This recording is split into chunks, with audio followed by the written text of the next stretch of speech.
What is up, everybody? Coffee break here with another video, and you already know why we're here. Let's talk about the Vikings game. Now, just with any game in the NFL, but more specifically to the Niners, it always seems like there's something to take away. Like there's a player that maybe emerged, there's a player that's constantly making plays.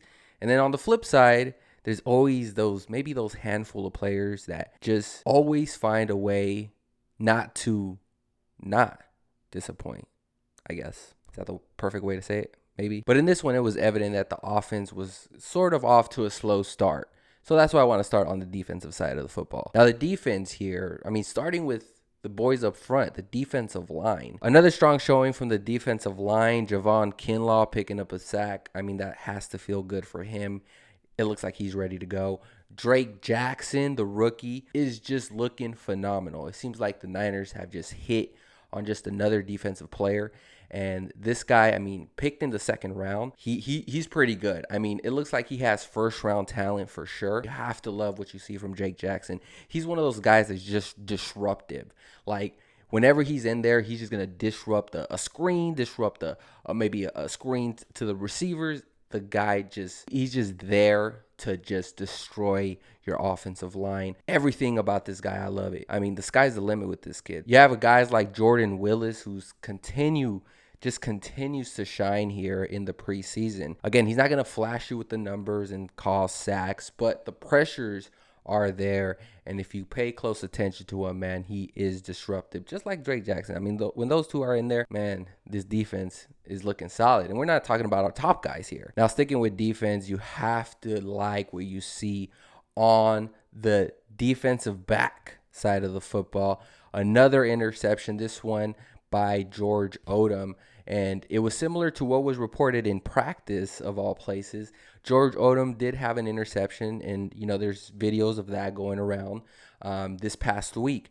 And the exact same thing happened in the game against Kellen Mond. I think the one in practice actually was against Kirk Cousins. I think it was Drake Jackson who actually, again, another pressure by him that caused the interception. Easy interception. Kellen Mond, I don't know what the hell he was thinking, but it was an easy interception for George Odum. And again, another pick by this defense. It's going to be, like Greg Papa said in the call, pick city. But overall on defense, the Niners played a phenomenal game. Again, DeMeco Ryans has these boys ready to go. There's going to be a lot of tough decisions being made on the defensive line side of the football. I'm hoping the Niners get to keep 10 of those boys, but they're so deep. There's going to be a few good ones that definitely get to walk, maybe find their way on another 53-man roster. But that's a topic for another video there. Defense is just flat out ready. Now, moving over to special teams, another strong showing by this unit here, a unit that really struggled last year in 2021. Did win us a playoff game of all, games there, but at the end of the day, we needed to improve that area. And I think the Niners have. So far, so good, at least. Mitch Wishnowsky with some really good punts inside of the 15 a couple of times there. Nice showing by him. The big play, a turnover on punt return. Vikings player was kind of getting some yardage. I don't know who actually punched the ball out, but I could tell you I saw it on TV, and the Niners recovered. I think Sammy Womack actually recovered the football, gave the Niners the ball at midfield or somewhere in that area. But again, a turnover there. Damn, that was missing last year. And then to sort of top it off, we had a nice kick return to start the second half. Gave the Niners good field position there, something to get it going. Because remember, offense, which we'll touch on in a little bit, the offense in the first half really struggled to get anything going. So to start off the half with that nice kick return, again, I'm blanking on the name who did it.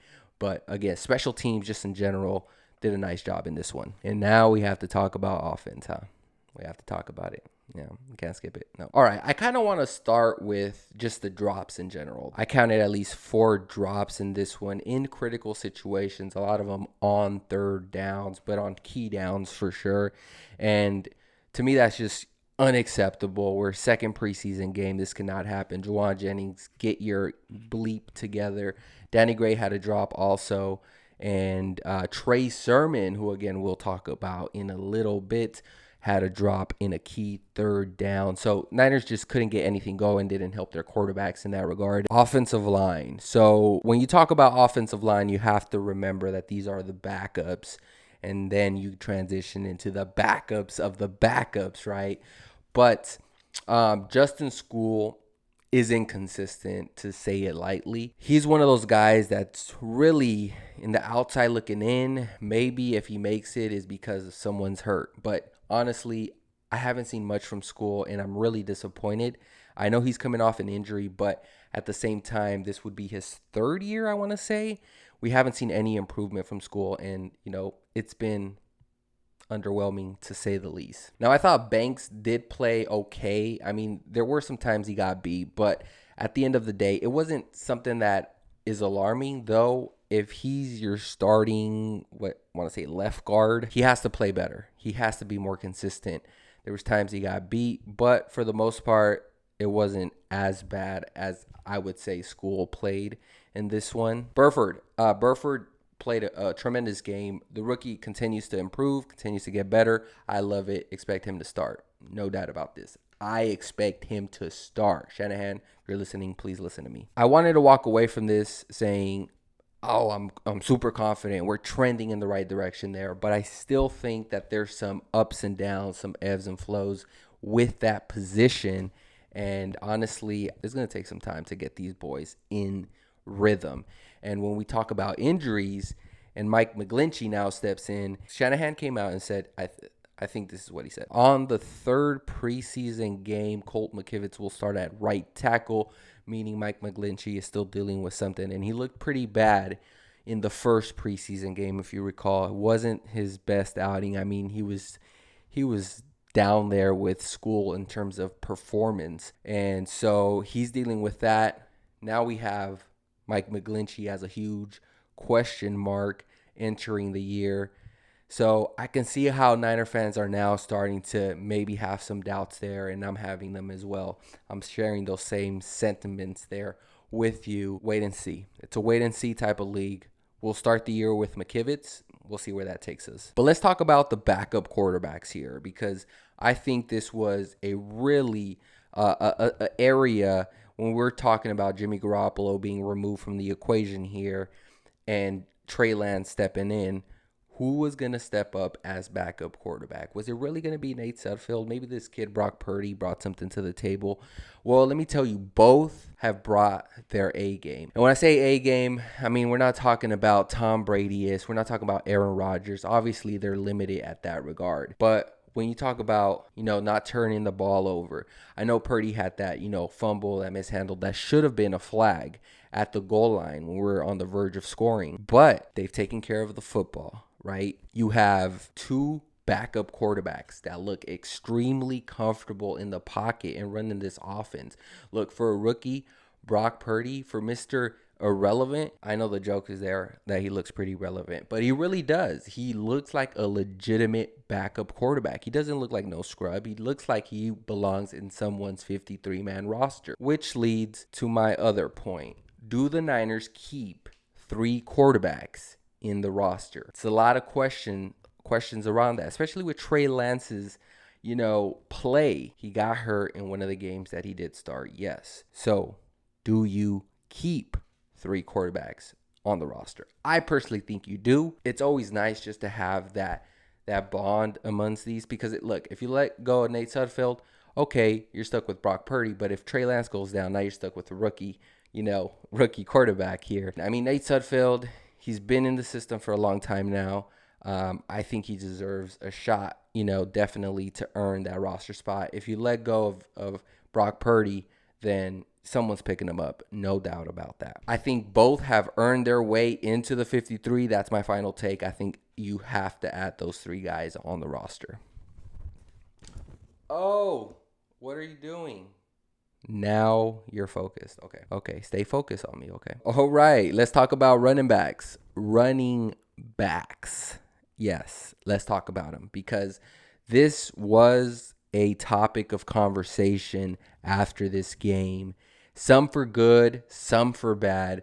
Let's talk about Trey Sermon first, because Honestly, there's being arguments being made that Trey Sermon didn't have a lane to run on, and I'm 100% agree with that. Neither did any of the other running backs that did kind of step up in this one. Trey Sermon, I'm kind of losing a lot of patience with him. It's not that he doesn't have a lane to run on, but sometimes with playing running back, especially in the NFL, you have to make something out of nothing and get some positive yards. And I think that's what Trey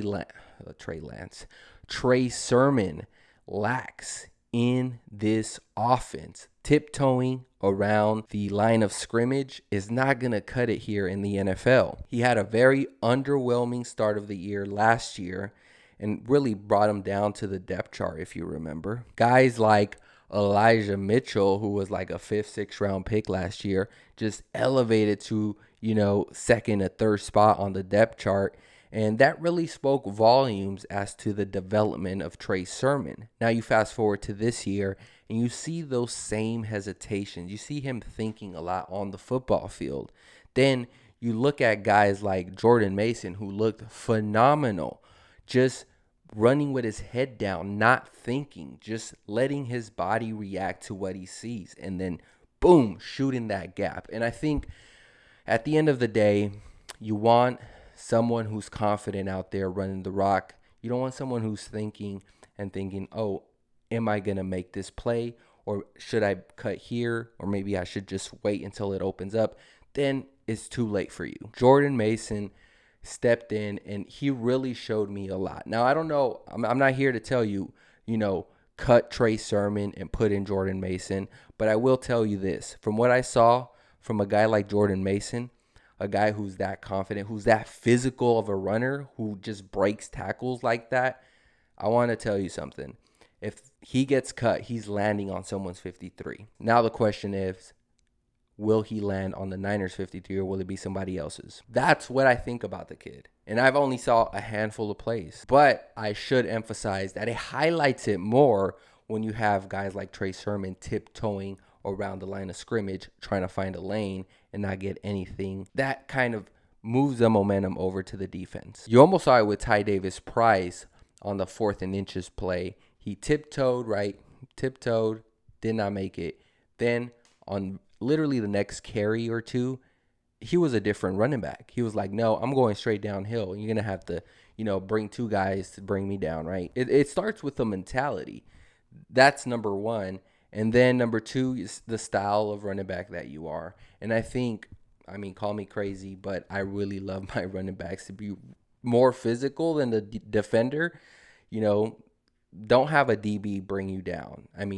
You have to learn from Kittle. You have to learn from Debo. And now, Elijah Mitchell. List goes on and on. Kyle likes a style of player. And I think personally, and if I was running the team, Trey Sermon doesn't fit that style. Again, I'm not going to stand here and say cut Trey Sermon because that's not my team. I don't know what the hell is going to happen. But I do know this. What I saw from Jordan Mason, I've never seen from Trey Sermon as a 49er. All right, folks. Well, that's going to do it. What did you guys think about the Niners and Vikings game? Leave your comments in the comment section below. What do you think? Do the Niners keep 4 running backs, 5 running backs? There's going to be some tough cuts there. But let me know who's the odd man or who's the odd players out at running back and at quarterback, backup quarterback. Do the Niners keep 2 quarterbacks, 3 quarterbacks? Let me know in the comment section below. Anyways, guys, thanks for watching. And as always, we'll see you on the next one. Peace.